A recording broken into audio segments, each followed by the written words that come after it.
আজকে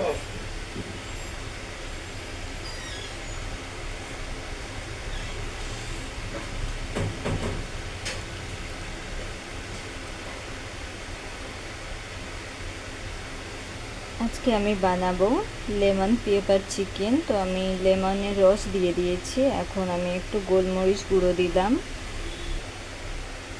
নমক, নুন দিলাম, দই দিলাম, কাঁচা লঙ্কা দিলাম। এটাকে আমি ভালো করে মিক্স করে এখন রেখে দেব 1 ঘন্টা।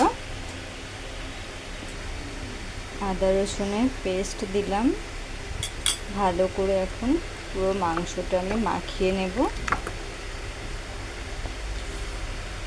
আমি 1 ঘন্টা এখন রেখে দেব।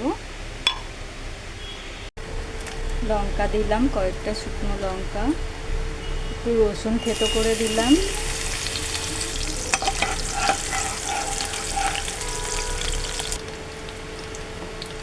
চিকেনটা দিয়ে দেব।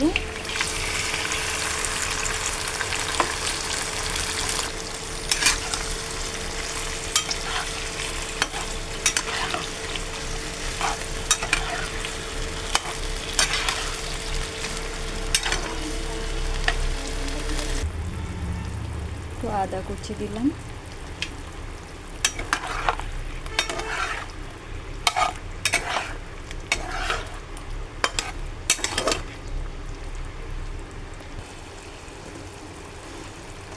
লেমনের টুকরোগুলো ওপর থেকে দিয়ে দিলাম।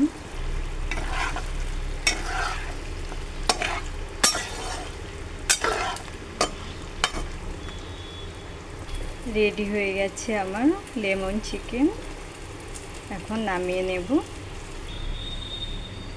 আজকে খাবারে আছে ভাত, মুগ মসুর ডাল, যেটা মিক্স করে বানানো হয়েছে, জিরে আর ঘি দিয়েছি। আর এখানে আছে কাঁকরোল ভাজা, আর এখানে আছে লেমন চিকেন। এটাই আমাদের আজকের লাঞ্চ।